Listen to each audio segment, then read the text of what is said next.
r/TIFU SIL drained my college fund over wedding drama, then begged for forgiveness. TIFU by trusting family with my future. The acceptance letter was supposed to be the best moment of my life. Instead, I'm staring at it through tears while my mom awkwardly shuffles around the kitchen, refusing to make eye contact.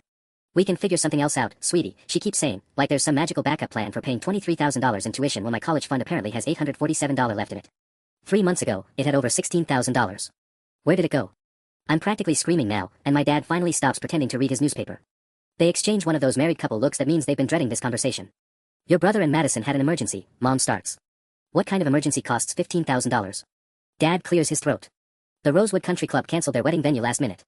Some issue with their liquor license. Madison was devastated, and you know how your brother gets when she's upset. I know exactly how my brother gets. Jake has been wrapped around Madison's perfectly manicured finger since they started dating junior year of college. She bats her eyelashes, and suddenly he's taking out loans for her spring break trips or covering her share of rent when her freelance marketing jobs mysteriously don't pan out. So you just gave her my college money? We loaned it to them, Mom says quickly. Madison promised to pay it back within 6 months. She said her trust fund would be available after her birthday in August. August was 4 months ago. Have you asked her for it back? Another one of those looks. Madison's been going through a difficult time adjusting to married life, Dad explains, like that's supposed to make sense. And the wedding ended up costing more than expected, even with the new venue. We didn't want to add financial stress to their relationship. I feel like I'm going to throw up. So my education is less important than Madison's stress levels. That's not fair.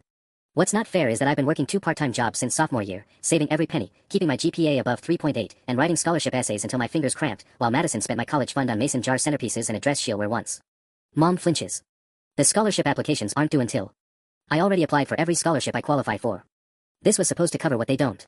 I waved the acceptance letter at them. Do you know how hard it is to get into their engineering program? Do you have any idea what you've done?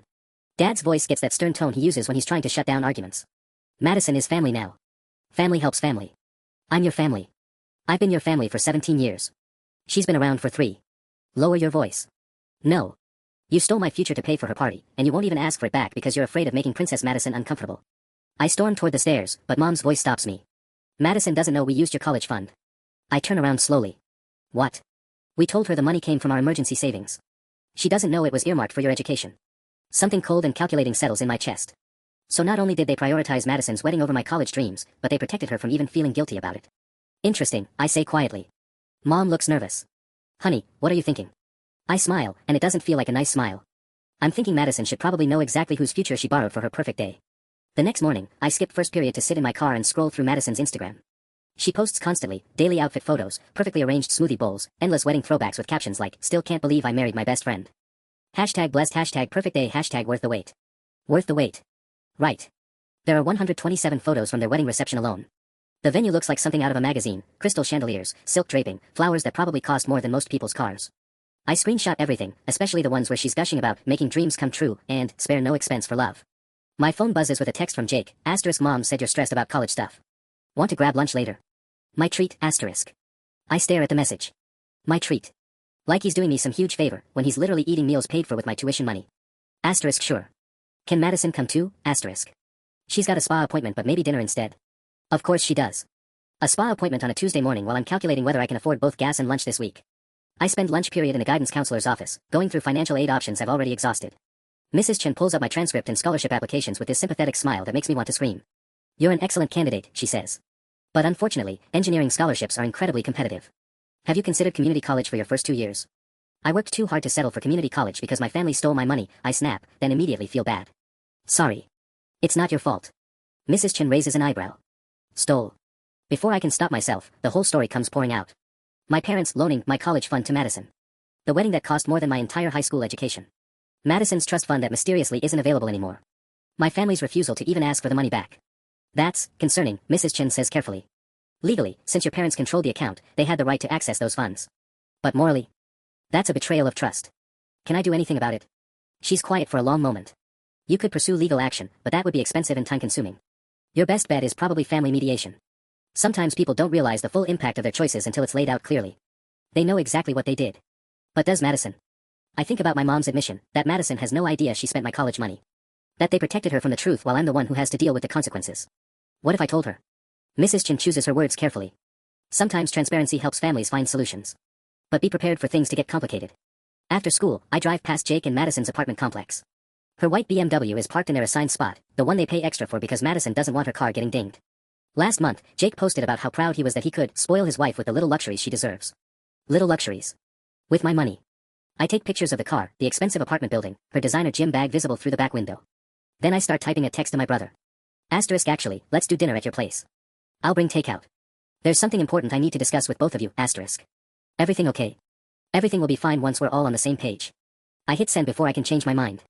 By tomorrow night, Madison will know exactly whose dreams she borrowed for her perfect wedding. And then we'll see how blessed she really feels. The dinner plan falls apart when Jake texts me at 2 p.m. saying Madison's coming down with something and wants to reschedule. I stare at the message, wondering if she's actually sick or if she just doesn't want to deal with family drama on a Tuesday night. Tomorrow then. She's got that job interview Thursday, so maybe this weekend. Right. The job interview. Madison's been networking and building her brand for 8 months now, which apparently involves a lot of coffee dates and personal development seminars that Jake pays for. Meanwhile, I'm watching my college dreams slip away day by day. I decide to take a different approach. That evening, I create a fake Instagram account, just generic enough to blend in, with a few stock photos and a basic bio. Then I start commenting on Madison's posts. Nothing dramatic, just innocent questions that plant seeds. Under her latest throwback wedding photo, asterisk gorgeous.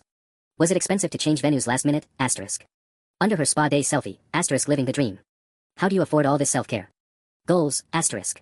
Under Jake's post about their anniversary dinner at that new steakhouse downtown, asterisk wow, nice place. Must be doing well financially, asterisk. I watch the responses trickle in over the next few hours.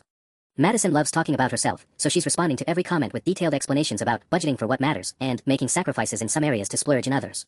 When someone asks about the venue change, she launches into this whole story about how stressful it was, but her amazing in-laws stepped up to help them find something even better. She uses the crying laughing emoji when she talks about how expensive it was, like it's this funny story instead of a financial catastrophe that destroyed someone else's future. My phone buzzes with a text from Mom, asterisk your father and I have been talking. Maybe we should all sit down with Jake and Madison this weekend. As a family, asterisk. To ask for my money back. To discuss options. I almost throw my phone across the room. Options. Like there are multiple ways to handle the fact that they stole from their own child to fund their daughter-in-law's fantasy wedding. Asterisk what options, Mom? You gave away my college fund. There's literally one option, get it back, asterisk. We raised you better than this attitude.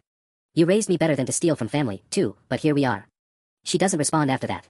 The next morning, I'm walking to my locker when I overhear 2 girls from my chemistry class talking about college acceptances. Sarah got into 3 schools but can't afford any of them. Emma's parents are making her choose the cheapest option even though she got into her dream school. It's so unfair, Sarah says. My parents keep saying college is an investment, but then they won't invest in it. I want to tell her that some of us had parents who invested just fine, they just invested in the wrong person. During lunch, I get a notification that Madison posted a new Instagram story. It's a boomerang of her trying on different outfits with the caption, interview prep. Manifesting abundance and perfect opportunities. Folded hand sparkles. Manifesting abundance. While my abundance sits in her checking account.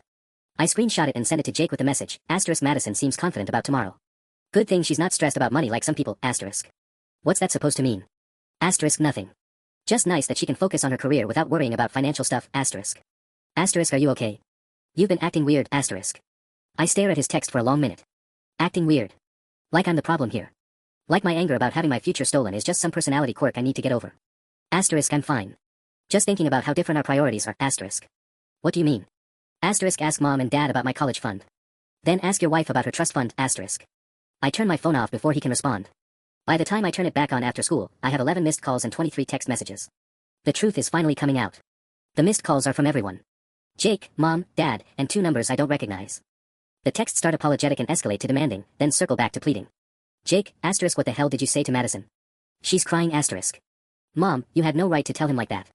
Dad, asterisk come home now. We need to talk about this as a family, asterisk. Jake, asterisk Madison didn't know where the money came from. You made her feel terrible for no reason, asterisk. For no reason. I actually laugh out loud in the school parking lot. Apparently destroying my college fund is no reason. I scroll through more messages. Jake sent 12 texts in the span of 10 minutes, each one more frantic than the last. Madison apparently locked herself in their bathroom after he confronted her about the trust fund that doesn't exist.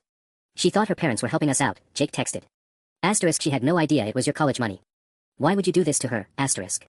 Why would I do this to her? I call him back instead of texting. He answers on the first ring. What is wrong with you? His voice is shaking. Madison is having a panic attack because she feels guilty about something she didn't even know about. Maybe she should feel guilty. She didn't do anything wrong. Mom and dad offered to help with the venue situation. Madison thought they were just being generous. Did she ever wonder why they suddenly had 15 grand lying around? Did she ask any questions, or did she just take the money and run? She's not like that. She's exactly like that, Jake. She saw free money and grabbed it. And now that she knows whose future she spent, suddenly she's the victim. There's muffled talking in the background, then Madison's voice comes on the line. She sounds like she's been crying for hours. I'm so sorry, she sobs.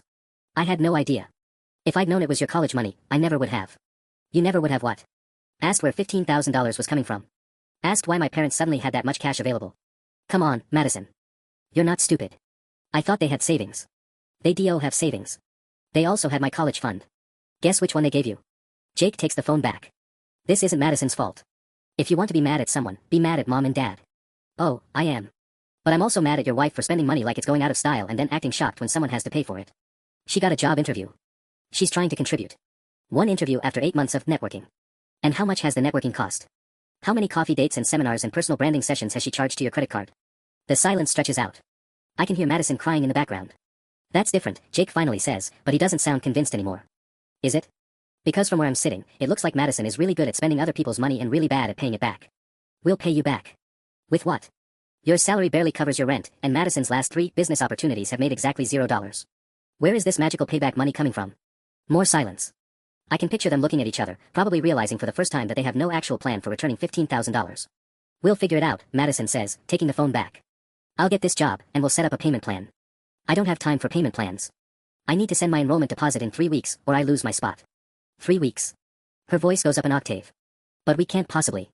Then I guess you should have thought about that before you decided my education was less important than your centerpieces. I hang up before either of them can respond.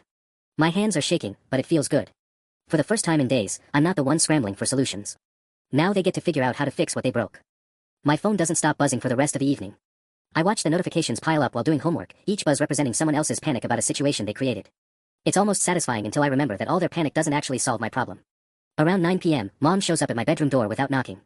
Her eyes are red, and she's holding a cup of tea like it's some kind of peace offering. We need to talk. Now you want to talk. 3 months too late, don't you think? She sits on my desk chair uninvited. Madison called me crying for 2 hours. She's devastated. Good. That's cruel, honey. She genuinely didn't know. Stop protecting her. I slam my textbook shut. You've been protecting her this entire time. You protected her from knowing where the money came from, you're protecting her from having to pay it back, and now you're protecting her from feeling bad about it. Mom flinches. We thought we were doing the right thing. For who? Because you sure as hell weren't doing right by me. Language. Are you serious right now? You're worried about my language when you stole my college fund. She sets the tea down with shaky hands. Your father called the bank today. There might be options for student loans. I already applied for student loans. I applied for everything. This money was supposed to fill the gap. I pull out my financial aid folder and throw it at her feet. Look at it. Look at how hard I worked to make college affordable. Mom picks up the papers with this horrible guilty expression. These are very thorough. 4 months of applications. Essays, interviews, financial paperwork. I did everything right, Mom. Everything. And it still wasn't enough because my own parents sabotaged me. We didn't sabotage. What would you call it? You gave my future to Madison so she could have a perfect wedding, and now you're mad at me for being upset about it. Mom is quiet for a long moment, reading through my scholarship applications. I didn't realize how much effort you'd put into this. Because you didn't ask. You just assumed I'd figure something else out while Madison got to live her fairy tale. She offered to give back what she could. I laugh bitterly. What she could. It's not a donation, Mom. It's my money that she spent. Jake's salary isn't very high, and with Madison trying to start her career. Madison's been starting her career since they got engaged. How many careers does one person need to start? Mom looks uncomfortable. She's been through a lot of changes. So have I. I've been working 2 jobs, maintaining honors grades, and planning my entire future around having that money available. But somehow Madison's comfort matters more than my education. My phone buzzes again. Another text from Jake, *, Mom said you won't listen to reason. Madison is making herself sick over this, *. I show Mom the text. Look at this. Even now, I'm the unreasonable one. Madison's the victim. Not the girl who lost her college fund, the woman who spent it. Mom reads the message and sighs. Your brother loves her very much. And apparently that love costs $15,000 of my money. What do you want us to do? We can't turn back time. I want Madison to get a real job, any job, and start paying me back immediately. I want her to stop pretending she's the victim here. And I want everyone to stop acting like I'm selfish for wanting my own money back. Madison did get a job interview. 1 interview. After months of expensive networking. Even if she gets it, entry-level marketing jobs don't pay enough to give me 15 grand in 3 weeks. Mom looks defeated. So what's your plan? I pick up my laptop and show her the screen. I've been researching legal options for the past hour. Breach of fiduciary duty. Misappropriation of funds held in trust. It turns out when parents take college fund money for purposes other than the beneficiary's education, there might be legal consequences. Her face goes white. You wouldn't sue your own family. Watch me. Honey, please. I'm 17, Mom. This was supposed to be the start of my adult life, and instead I'm watching it fall apart because my family chose someone else's happiness over mine. I close the laptop. Madison has until Friday to come up with a real repayment plan. Not promises, not maybes, an actual timeline with real money. And if she can't, then she can explain to a judge why her wedding was more important than my education. Mom leaves without another word. 20 minutes later, my phone explodes with angry texts from Madison. Asterisk your mom said you're threatening to sue us. Over money we're trying to pay back, asterisk. Asterisk this is insane. We're family, asterisk. Asterisk Jake is beside himself. Do you hate us that much, asterisk? I text back, asterisk Friday. Real plan. Real money. Or my lawyer handles it, asterisk. You don't even have a lawyer. Try me. She doesn't respond after that. But 30 minutes later, Jake calls. Are you actually going to sue us? Are you actually going to pay me back? We don't have $15,000 just sitting around. Then you should have thought of that before you spent mine. This is going to destroy our family. No, Jake. You already did that. The next morning brings chaos I wasn't expecting. Madison apparently spent half the night calling extended family members, spinning some version of events where she's the innocent victim of my vindictive legal threats. By 7 a.m., my phone is buzzing with confused texts from aunts and cousins who barely know the full story. Aunt Carol, asterisk heard there's family drama. Madison sounded so upset. What's going on, asterisk? My cousin Derek, asterisk Madison said you're suing her. That seems extreme dude, asterisk. Uncle Pete, asterisk your parents raised you better than this. Work it out like adults, asterisk. I screenshot every message and create a group chat with all of them, including my parents and Jake. If Madison wants to involve the whole family, then the whole family gets the truth. Asterisk since Madison decided to share her version of events, here's what actually happened asterisk I attach photos of my acceptance letter, my financial aid documents, and bank statements showing my college fund balance from 3 months ago versus now. Asterisk my parents took $15,000 from my college fund to pay for Madison's wedding venue after her original location fell through. They told me this was a 6-month loan. That was 8 months ago. Madison was told the money came from their emergency savings so she wouldn't feel guilty. Now I can't afford tuition for the engineering program I worked 4 years to get into, asterisk. Asterisk Madison found out the truth yesterday and suddenly I'm the villain for wanting my money back. She's telling everyone I'm threatening to sue, like I'm being unreasonable instead of trying to save my education, asterisk. Asterisk anyone who thinks wanting your own college fund back is extreme is welcome to contribute to Madison's repayment plan. Otherwise, maybe ask her why she thought my parents randomly had $15,000 lying around, asterisk. I hit send and turn my phone face down. Whatever happens next, at least everyone knows the real story. By lunch period, the family group chat has exploded. Uncle Pete apologized immediately. Aunt Carol is asking pointed questions about why Madison didn't verify where such a large amount came from. Derek posted a screenshot of Madison's Instagram wedding photos with a caption, "This cost someone else's college fund." But the message that stops me cold comes from my grandmother, asterisk Madison called me crying, saying you posted her wedding photos online to embarrass her. I told her embarrassment isn't the problem, taking someone's education money is. She hung up on me, asterisk. Grandma Ruth doesn't mess around. If Madison thought she could manipulate the family matriarch with tears and half-truths, she picked the wrong target. Jake texts me privately, asterisk why did you have to involve everyone? This is between us, asterisk. Asterisk Madison involved them first. I just told them the truth, asterisk. She was upset and needed support. Where was my support when you spent my college fund? We didn't mean for it to happen this way. But you're okay with it happening this way as long as nobody knows about it. The family drama escalates when Madison makes her biggest mistake yet. Instead of backing down, she doubles down with a Facebook post that makes my blood boil. Feeling heartbroken today. Sometimes when you try to build a life with someone you love, unexpected challenges arise. We're grateful for family support during difficult times, but it's painful when that generosity becomes a weapon used against you later. Praying for wisdom and healing for everyone involved. Hashtag family first, hashtag growth through struggle, hashtag blessed. She tagged Jake, my parents, and my grandmother. The comments start pouring in from her friends, all sympathetic messages about toxic family members and standing your ground. That's it. I'm done playing nice. I screenshot her post and share it in a family group chat with my own commentary. Asterisk Madison is now publicly playing victim about the unexpected challenge of being asked to return money that was never hers. Notice how she calls stealing my college fund family generosity, but asking for it back makes me the toxic one, asterisk. Asterisk since she wants to take this public, here's her wedding venue cost breakdown from her own social media posts, asterisk I attached screenshots of her Instagram stories from the wedding planning, where she bragged about upgrade costs and designer details. $3, $500 for upgraded floral arrangements. $2, $800 for premium bar service. $4, $200 for designer linens. $1, $500 for videography add-ons. Plus countless other essential touches. My engineering program tuition, $23,000. My college fund after Madison's emergency, $847. Madison's gratitude, a Facebook post calling me toxic. Still think I'm being unreasonable. The family chat goes silent for exactly 4 minutes. Then Uncle Pete responds, Jesus Christ, Madison. And I know I've finally won. The family chat victory feels good for about 20 minutes. Then Mom calls, and her voice has a tone I've never heard before, somewhere between furious and terrified. Madison's in a hospital. My stomach drops. What happened? Jake found her having what looked like a panic attack this morning. She couldn't breathe, kept saying her chest hurt. They're running tests, but the doctors think it's anxiety-related. I sink onto my bed. Is she okay? Physically? Probably. But Jake is beside himself, and now the whole family thinks you pushed her over the edge with that group chat. I told the truth. You humiliated her publicly. Her own friends are commenting on that Facebook post asking what's wrong. She had to delete it. Part of me feels guilty, but a bigger part stays angry. She humiliated herself by lying about what happened. She's 22 years old, dealing with marriage stress and job hunting pressure. She made a mistake, but she didn't deserve to be torn apart by the entire family. And I didn't deserve to lose my college fund, but here we are. Mom's quiet for a long moment. Jake wants to talk to you. He's really upset. Where? The hospital. He won't leave Madison's side, but he needs to see you. I don't want to go. The last thing I need is to walk into a hospital room and become the villain who sent poor Madison into a medical crisis. But something in Mom's voice tells me this isn't a request. An hour later, I'm standing outside Madison's hospital room, watching my brother hold her hand while she sleeps. He looks like he's aged 5 years since yesterday. When he sees me, his expression hardens. Are you happy now? He whispers, stepping into the hallway. Of course I'm not happy. I never wanted her to get sick. She's been throwing up all morning. Can't keep anything down. The doctor said severe anxiety can cause physical symptoms. I cross my arms. Jake, I'm sorry she's sick, but she wants to pay you back. His voice cracks. She's been awake for 2 hours making lists, trying to figure out how to get you the money. She wants to sell her engagement ring. That stops me cold. What? Her engagement ring. It's worth about $8,000. She found a jewelry buyer online and wants to sell it this week. I stare at him.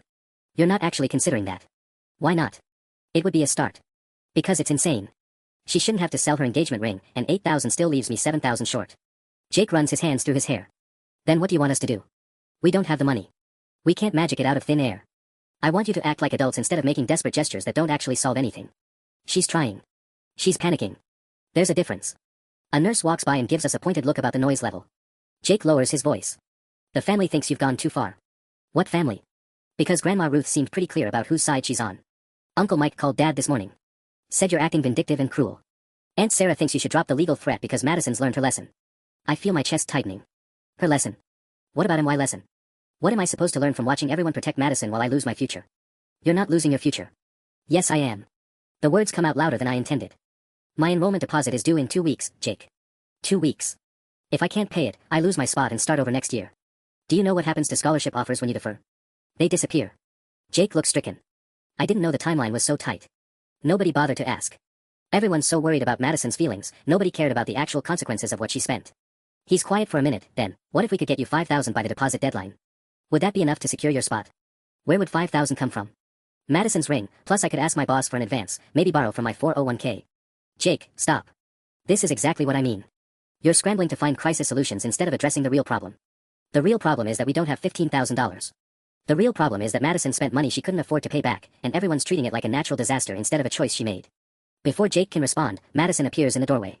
She's pale and shaky, wearing a hospital gown and dragging an 4-pole. I can hear you both, she says quietly. And I have something to say. Madison looks terrible, her hair is matted, her face is blotchy from crying, and the hospital gown makes her look younger and more fragile than usual. But her voice is steadier than I expected. I need to tell you something that Jake doesn't know, she says, glancing between us. About the trust fund. Jake immediately moves to her side. Babe, you should be resting. No. She holds up a shaky hand. I need to say this before I lose my nerve again. My stomach churns.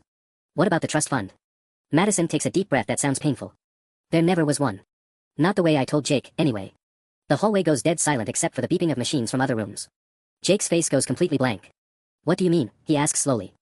My parents do have a trust set up, but I can't access it until I'm 25, and even then it's only for specific things like buying a house or starting a business. I've known that since I was 16. I feel like the floor just disappeared underneath me. So when you promised to pay my parents back from your trust fund, I was lying. Her voice breaks. I thought I'd figure something else out by the time the 6 months were up. Maybe get a good job, or my parents would help, or Jake would get promoted. I kept thinking something would work out. Jake takes a step back from her. Madison, what the hell? I was so scared about the wedding being ruined. The original venue gave us 2 weeks' notice, and everywhere else was either booked or way too expensive. When your parents offered to help, it felt like a miracle. They offered because you lied about being able to pay them back. I'm fighting to keep my voice down, but several nurses are looking our way now. I know. I know it was wrong, but I was desperate. Tears start streaming down her face again. I thought I'd have time to fix it before anyone found out.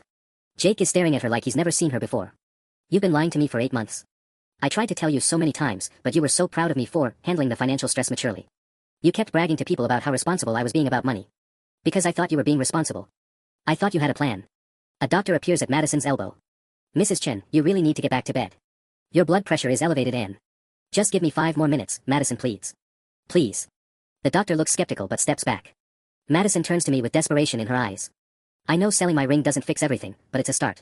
And I'll get any job, retail, food service, anything. I'll work double shifts and give you every penny until it's paid back. With what skills? The words come out harsher than I intended, but I'm beyond caring. You've been networking and building your brand for almost a year with nothing to show for it. Jake's voice is hollow. She's right, Madison. What actual job experience do you have? Madison flinches like he slapped her. I I managed social media for my sorority. That's not a job, I say flatly. That's a volunteer position you did 3 years ago. I can learn. I'll take courses, get certifications. With what money? And how long will that take? I pull out my phone and show her the calendar. 14 days, Madison. I have 14 days to come up with money that you've had 8 months to replace. The reality seems to hit her all at once. She sways on her feet, and Jake automatically reaches out to steady her, then stops himself. I destroyed everything, she whispers. Your college fund, Jake's trust in me, the whole family. Yeah, I say simply. You did. The doctor steps forward more firmly this time. That's enough. Mrs. Chen needs to rest, and this conversation is clearly making her condition worse. As they help Madison back toward her room, she looks over her shoulder at me one last time. I'll find a way to fix this. I swear I will. But Jake doesn't follow them. He stands in the hallway, staring at nothing, and I realize Madison isn't the only relationship my college fund destroyed. Jake doesn't move for a full minute after Madison disappears into her room. When he finally looks at me, his eyes are completely hollow. She's been lying to me since before we got married. I don't know what to say to that. Part of me wants to comfort him, but a bigger part is still furious that it took a medical emergency for the truth to come out. I'm sorry, I offer weakly. Are you? His voice has an edge I've never heard before. Because you look pretty satisfied right now. I'm not satisfied that she's sick, Jake. But I'm glad the truth finally came out. He laughs bitterly. The truth. Right. My wife is a liar, my parents are thieves, and my little sister is threatening lawsuits. What a perfect family we turned out to be. I didn't make Madison lie. No, but you sure as hell made sure everyone knew about it. He pulls out his phone and shows me the family group chat. 17 new messages while we've been here. Aunt Carol wants to know if Madison's been lying about other things. Uncle Pete says he's disappointed in everyone involved. Derek's asking if we need him to mediate. I scan through the messages. The family drama has officially spiraled beyond anyone's control. And look at this, Jake continues, swiping to show me Madison's Instagram. 3 of her friends have messaged asking if she's okay because someone screenshot her wedding posts and they're circulating on Facebook with captions about entitled brides. My stomach drops. I didn't share anything outside the family group. Derek did. His girlfriend shared it. Now it's spreading through their friend group. Jake's voice gets louder. Madison's college roommates are seeing this. Her potential employers might see this. You've turned her into a social media cautionary tale. She did that herself when she decided to lie about having $15,000. She made a mistake. She was young and scared and stupid, but she didn't deserve to be publicly humiliated. And I didn't deserve to have my college fund stolen, but apparently we don't always get what we deserve. A security guard appears at the end of the hallway, clearly responding to our raised voices. Jake notices too and drags me toward the elevator alcove. Here's what's going to happen, he says once we're out of earshot. You're going to post in that group chat telling everyone to stop sharing Madison's information. You're going to ask them to delete anything they've already shared. Why would I do that? Because if you don't, I'm never speaking to you again. The threat hits me like a physical blow. Jake. I'm serious. Madison is my wife. She screwed up, she lied, she hurt you and I am furious with her about that. But I'm not going to watch you destroy her entire reputation over money. It's not just money. It's my future. Then find another way to get your future back that doesn't involve ruining hers. We stare at each other in the elevator alcove, and I realize this moment is going to determine whether Jake and I have a relationship going forward. The brother who taught me to ride a bike and help me with algebra homework is looking at me like I'm a stranger he doesn't particularly like. What if I can't get the money back? I ask quietly. What if Madison gets a minimum wage job and it takes her 3 years to pay me back? What happens to my life while we wait for her to fix her mistake? Jake's expression softens slightly. I don't know. But destroying her won't get you to college any faster.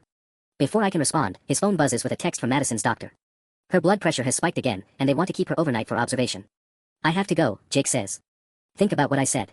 He disappears back toward Madison's room, leaving me alone in the elevator alcove with a choice I never wanted to make, my education or my family. And I'm starting to realize I might not be able to save both. I spend the drive home from the hospital replaying Jake's ultimatum. By the time I pull into our driveway, I've made a decision that surprises even me. I'm going to call his bluff. That evening, I post in the family group chat, asterisk update, Madison admitted she lied about having a trust fund. She never had any way to pay back the $15,000. She's been lying to Jake for 8 months, asterisk. Asterisk Jake asked me to tell everyone to stop sharing Madison's information. I'm not going to do that. The truth is already out there, and honestly, maybe it should be. Actions have consequences, asterisk. Asterisk my enrollment deposit is still due in 13 days. That hasn't changed just because Madison had a panic attack, asterisk. I hit send and immediately turn off my phone. Whatever explosion that creates can wait until morning. But I can't sleep. Around midnight, I sneak downstairs to get water and find Dad sitting at the kitchen table with his laptop open and a pile of financial documents spread out. What are you doing? He looks up, startled. Trying to figure out if we can take a loan against the house. I sit down across from him. For my college fund. It's worth exploring. The equity has grown since we bought the place, and interest rates aren't terrible. He rubs his eyes. Your mother and I should have done this months ago instead of hoping Madison would magically produce $15,000. Why didn't you? Dad's quiet for a long moment. Because we didn't want to admit we'd made such a catastrophic mistake. Taking money from your college fund felt temporary, like borrowing from one pocket to pay the other. Taking a loan against our house makes it real. I study the paperwork he's been reviewing. How long would it take? Best case. 10 days for approval, if everything goes perfectly. Worst case. 3 to 4 weeks. My heart sinks. My deposit is due in less than 2 weeks. I know. I'm going to call the university tomorrow and explain the situation. See if they'll give us an extension. And if they won't? Dad closes the laptop with a heavy sigh. Then we'll figure out plan C. I'm about to ask what plan C could possibly be when my phone, which I'd left on the counter, starts buzzing. At 12:30 a.m., that can't be good news. I flip it over to see 17 missed calls from Jake and a text that makes my blood freeze, * Madison's gone. She left the hospital. They don't know where she is, *. I call Jake immediately. He answers on the first ring, his voice shaking. She was there when I went to get coffee. When I came back, her bed was empty and her clothes were gone. Security footage shows her leaving through a side exit around 11 p.m. Did she take her car? Her keys are missing from my jacket. I've been driving around for an hour looking for her, but I don't even know where to start. Dad sees my expression and mouths, "What's wrong?" I mouth back, "Madison's missing," and watch his face go white. Have you called her parents? I ask Jake. They're driving down from Portland now. Her mom is hysterical.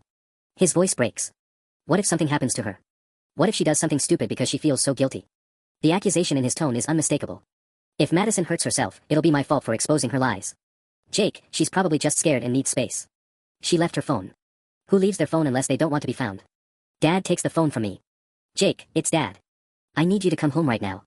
We'll call the police and organize a proper search, but you driving around randomly isn't helping anyone. While Dad talks Jake through coming home, I'm staring at the financial documents still scattered across the table. The house loan application, the college payment deadline, the bank statements showing our destroyed savings account. Somewhere out there, Madison is having her own crisis about the mess she created. And here's the terrible truth I can't say out loud, part of me is angry that even her disappearance somehow makes her the victim again. My phone buzzes with a notification from Instagram. Someone has posted a photo of Madison's car parked at Sunset Point, the scenic overlook about 20 minutes from town. The caption reads, * found this car here around midnight. Looks like someone's having a rough night, *. My hand starts shaking as I show Dad the post. Sunset Point is beautiful during the day, but at night it's isolated and dangerous. The cliffs drop straight down to jagged rocks and churning water. And Madison is somewhere out there in the dark, carrying the weight of everyone's anger and her own lies, with no phone and no way home. Dad calls 911 while I grab my jacket, and within minutes we're racing towards Sunset Point with Jake meeting us there. The 20-minute drive feels like hours, especially when we start seeing other cars heading in the same direction. Apparently someone shared that Instagram post, and now half the town thinks there's drama unfolding at the overlook. When we arrive, Madison's white BMW is surrounded by 3 police cars, an ambulance, and about a dozen curious onlookers with their phones out. My stomach lurches when I realize this is about to become an even bigger spectacle than the family group chat. Where is she? Jake demands, running up to the nearest officer. We're still searching the area, sir. Can you confirm this is your wife's vehicle? While Jake talks to the police, I notice something that makes my blood run cold. Madison's Instagram account is active, someone's been posting to her story within the last hour. But Jake said she left her phone at the hospital. I grab Dad's arm. She has her phone. Look. The most recent story post is a photo of the city lights viewed from Sunset Point with the caption, "Sometimes you need perspective to see how small your problems really are." Posted 43 minutes ago. Dad immediately tells the officer, who radios the information to the search team. If Madison has her phone, they can try to track her location more precisely. But the next story post, uploaded while we're standing there, makes everyone freeze. To anyone who's been hurt by my choices, I'm sorry. I never meant for things to go this far. That sounds like a goodbye message, one of the officers says grimly. Jake goes completely pale. She wouldn't. Madison's not, she's dramatic, but she wouldn't actually. Except we all know she might. The medical bracelet on her wrist from the hospital, the public humiliation, her marriage falling apart, the impossible debt, it's a lot for someone who's never faced real consequences before. More cars are arriving as word spreads through social media. I recognize some of Madison's friends from college, Jake's coworkers, even some of my classmates who barely know our family but love drama. Everyone's filming everything. This is turning into a circus, Dad mutters. That's when I spot something that makes me furious all over again. Derek is here with his girlfriend, and she's doing a live stream on Facebook, narrating the family crisis for her followers like it's entertainment. She's explaining the whole college fund situation to strangers on the internet. Are you kidding me right now? I march over to them. Turn that off. Derek's girlfriend looks annoyed. It's a public place, and this is already all over social media anyway. This is someone's life, not your content. Maybe you should have thought about that before you started the public shaming campaign, Derek shoots back. Madison's probably watching people share her wedding photos with nasty comments right now. Before I can respond, Jake's phone starts ringing. We all turn to look at him as he answers. Madison. His voice cracks with relief. Where are you? Everyone's looking for you. What do you mean you can see us? We all start scanning the area frantically. The overlook has several levels and hiking trails that wind down the cliffside. She could be anywhere in the darkness. Madison, just stay where you are, okay? I'm coming to get you. No, don't hang up. But she does hang up. And 30 seconds later, her final Instagram story appears, time to face the music. See you all soon. That's when we hear footsteps on the trail above us, and Madison emerges from the darkness looking like she's been hiking for hours. Her hospital gown is gone, replaced by jeans and a sweatshirt, but she's barefoot and shivering. She stops when she sees the crowd of people, phones, and flashing lights all focused on her. Well, she says loud enough for everyone to hear. I guess running away just made everything worse. The live streams are going to have a field day with this. Madison stands there like a deer in headlights, taking in the full scope of what her disappearance has caused. Police officers, ambulances, family members, and what looks like half our high school all staring at her while phones record every second. Turn those cameras off. Jake shouts at the crowd, but it's too late. This is already streaming live to hundreds of people. One of the officers approaches Madison slowly. Ma'am, we need to make sure you're okay. Can you come with us to get checked out? I'm fine, Madison says, but she's clearly not. Her voice is hoarse, her feet are bleeding from walking on rough terrain without shoes, and she's shaking from cold or shock or both. Madison, what were you thinking? Jake reaches for her, but she steps back. I was thinking everyone would be better off if I just disappeared for a while. She looks directly at me. Especially you. The crowd murmurs, and I can see Derek's girlfriend adjusting her phone angle to catch my reaction. This is going to be online forever, the moment Madison publicly blamed me for her breakdown. That's not what I wanted, I say, hating how defensive I sound. Isn't it though? You wanted everyone to know what I did. Well, congratulations. Now the whole internet knows. She gestures at all the phones pointed at us. Madison Chen, the girl who stole her sister-in-law's college fund. It'll probably be a TikTok trend by tomorrow. Dad steps between us. Let's continue this conversation somewhere private. But Madison isn't done. The attention seems to be energizing her, like she's feeding off the drama she's created. You know what's funny, she says, loud enough for everyone to hear. I've been sitting up there for 3 hours, thinking about jumping. Not because I want to die, but because it seemed easier than facing everyone I've disappointed. Jake goes white. Madison, don't say things like that. Why not? It's true. And you know what stopped me? The realization that even my death would somehow become about money. Jake would probably have to pay for my funeral with credit cards, and then he'd be even more broke. She laughs, and the sound is bitter and unhinged. Several people in the crowd exchange uncomfortable looks. Madison, you need help, Mom says, appearing at Dad's shoulder. Real help. This isn't normal thinking. Nothing about this situation is normal. Madison's voice rises to almost a shout. Normal families don't steal from their children. Normal wives don't lie about trust funds. Normal 17-year-olds don't destroy people on social media. I told the truth, I say firmly. That's all I did. The truth? Madison pulls out her phone and starts scrolling. Let me show you what your truth looks like now. She holds up her screen, and even from several feet away, I can see it's a Facebook page called Wedding Shaming with over 200,000 followers. Someone has shared screenshots of her Instagram posts along with the story about my college fund. 1,200 comments and counting, Madison says. People calling me a spoiled brat, a gold digger, a narcissist. Someone found my LinkedIn and shared it with employers in our area, warning them not to hire me. My college roommate's mom sent her screenshots asking if she knew about my financial fraud. My stomach drops. I never intended for it to go this far. There's even a change.org petition demanding I pay you back by Christmas, Madison continues. It has 300 signatures from complete strangers. Jake takes her phone and stares at the screen in horror. Jesus Christ. So you got what you wanted, Madison says to me. I'm completely ruined. My reputation is destroyed, no one will ever hire me, and Jake's probably going to leave me. Are you happy now? Before I can answer, her phone starts ringing. Jake looks at the caller ID and his expression changes. It's your parents, he tells Madison. They're almost here. Madison's face crumples. I can't face them. Not with all these people recording. But it's too late. A car is already pulling into the parking area, and I can see Madison's mom jumping out before it's even fully stopped. This disaster just got exponentially worse. Madison's parents arrive like a hurricane. Her mom, Linda, rushes straight past the police officers and wraps Madison in a hug so fierce it looks like she's trying to physically shield her from the chaos. Her dad, Robert, surveys the crowd of phones and live streams with a kind of cold fury that makes everyone take a step back. What the hell is this? Robert's voice cuts through the murmur of onlookers. Why are there cameras here? Mr. Chen, one of the officers approaches carefully. Your daughter left the hospital without being discharged, and we needed to ensure her safety. I'm not talking to you, Robert snaps. His eyes find Derek's girlfriend, still live streaming. I'm talking to these vultures turning my family's crisis into entertainment. He marches toward the girl with the phone. Turn it off. Now. It's a public place, sir.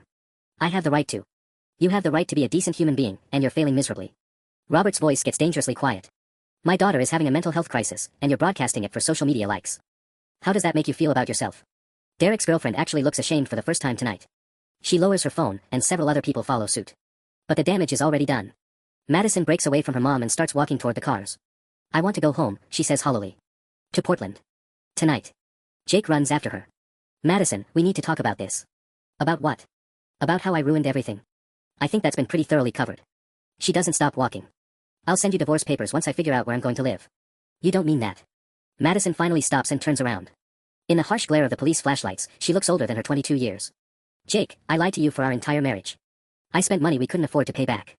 I'm now internet famous as a cautionary tale about entitled brides. What exactly is there left to save? We can work through this. With what money? Her laugh is bitter.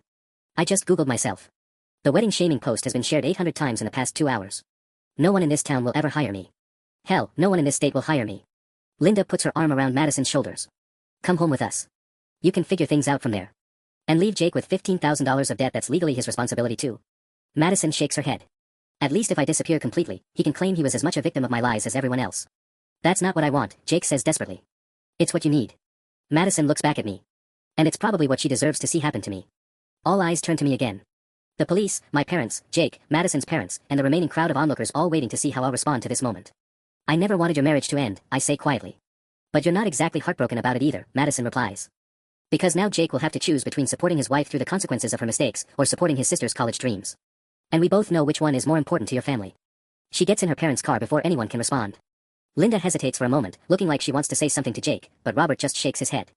We'll be in touch about the legal aspects, Robert tells my parents coldly. Madison will honor her obligations, but she needs space to figure out how. As they drive away, Jake stands in the parking lot staring after them, and I realize that my quest to get my college money back might have cost me my brother permanently. The police start dispersing the crowd, but the real damage is already spreading across the internet at light speed. The aftermath at Sunset Point feels surreal. As the crowd disperses and the police cars pull away, our family stands in the empty parking lot like survivors of some disaster we can't quite comprehend yet. Jake hasn't moved from the spot where Madison's parents' car disappeared. Mom keeps trying to approach him, but he holds up a hand every time she gets close. We need to go home and figure out how to fix this, Dad finally says. Fix what exactly? Jake's voice is flat. My marriage. Madison's reputation. The fact that half the internet now thinks our family is completely dysfunctional. I pull out my phone to check the damage and immediately regret it. The wedding shaming post has exploded beyond anything I imagined. It's been shared to Reddit, TikTok, Twitter. Someone made a meme using Madison's wedding photos with captions about expensive mistakes. There's even a YouTube video entitled Bride Steals College Fund, Family Drama Explained. It's everywhere, I whisper. Jake finally looks at me, and his expression is devastating. Are you satisfied now? I never meant for it to go viral. But you're not surprised, are you? You knew exactly what would happen when you posted those details in the family chat. You knew someone would share it further. The accusation hits me like a slap because there's truth in it. Maybe I didn't expect it to spread this far, but I also didn't try very hard to contain it. She lied to all of us, I say defensively. And now she's paying a price that's completely disproportionate to what she did. Jake starts walking toward his car. Congratulations. You won. Jake, wait, Mom calls after him. For what? So we can pretend this is fixable. He turns around, and I'm shocked to see tears in his eyes. Madison's right. No one's going to hire her now. She can't show her face in this town again. And even if we somehow scrape together the $15,000, it won't undo the fact that my little sister destroyed my wife's entire future over money. It's not just money. I explode. It's my education. My dreams. And apparently your dreams matter more than everyone else's lives. We stare at each other across the parking lot, and I see the exact moment Jake writes me off completely. The look in his eyes shifts from anger to something worse, disappointment so profound it feels permanent. I hope college is everything you imagined it would be, he says quietly. Because it cost you your family. He gets in his car and drives away, leaving the three of us standing under the harsh parking lot lights. The drive home is silent except for Mom's occasional sniffling. When we pull into our driveway, I notice Mrs. Patterson from next door peeking through her curtains. Word has clearly spread through the neighborhood too. Inside, Dad goes straight back to his laptop and the house loan paperwork, but his movements seem mechanical now. Mom sits at the kitchen table and stares at nothing. I should call Madison's parents, she says eventually. Try to smooth things over. And say what? I ask. That we're sorry their daughter's internet famous for all the wrong reasons. That we never intended for it to escalate this way. But we did let it escalate. We could have handled this privately, but instead we involved the whole family. And I trail off, unable to finish the thought. You what? Dad asks without looking up from his computer. I wanted everyone to know. I wanted Madison to be held accountable instead of protected. The admission feels like swallowing glass. Maybe Jake's right. Maybe I did this on purpose. My phone buzzes with a notification. Someone has tagged our high school in a post about the drama, and now my classmates are sharing the story. I recognize profile pictures from people in my chemistry class, my track team, kids I barely know. By tomorrow morning, everyone at school will know that I'm the girl who destroyed her sister-in-law's life over college money. And I still don't have my $15,000 back. The final irony hits me 3 days later while I'm sitting in the guidance counselor's office, staring at an acceptance letter that might as well be written in a foreign language. The university agreed to a 2-week extension on your deposit, Mrs. Chen says gently. Your father's home equity loan should be approved by then. I should feel relieved. Instead, I feel hollow. What's the point? The point is you're still getting your education. At what cost? I gesture at my phone, which has been buzzing non-stop with notifications I've stopped reading. Madison's right. I won, but I destroyed everything else in the process. Mrs. Chen leans back in her chair. Do you regret exposing the truth? I regret how far it went. I regret that it became entertainment for strangers. I regret that my brother looks at me like I'm someone he doesn't recognize anymore. But do you regret standing up for yourself? The question stops me cold. Because underneath all the guilt and family chaos and internet drama, there's still a core of anger that refuses to dissolve. Madison did steal my college fund. My parents did choose her comfort over my future. And Jake did spend 8 months living off money that belonged to me while making me feel selfish for wanting it back. No, I say finally. I don't regret that part. My phone buzzes again. This time it's a text from an unknown number, *Hi, this is Madison. Can we meet? I have something to show you, *. I stare at the message for a long moment before responding, where? Coffee shop on Main Street. 1 hour, *. Mrs. Chen notices my expression. Everything okay? Madison wants to meet. Are you going to go? I think about Jake's final words to me in that parking lot. About the look in his eyes when he decided I wasn't worth fighting for anymore. About the mess I've made of everything while trying to save my own future. Yeah. I think I need to. An hour later, I'm sitting across from Madison in a corner booth at Murphy's Coffee, and she looks like she hasn't slept in days. Her hair is pulled back in a messy ponytail, she's wearing Jake's old college sweatshirt, and there are dark circles under her eyes. Thank you for coming, she says quietly. Jake doesn't know you're here, does he? Jake doesn't know where I am, period. I've been staying with my parents. She slides an envelope across the table. This is for you. Inside is a cashier's check for $15,000. I stare at it, my brain refusing to process what I'm seeing. How? My parents took out a loan against my trust fund. Turns out there are provisions for family emergencies. She laughs bitterly. Apparently this qualified. Madison. Before you say anything, this isn't charity. It's not forgiveness. It's just paying back what I owed. Her voice is steady, but her hands are shaking. My parents wanted me to fight it, claim emotional distress, blame your family for the public humiliation.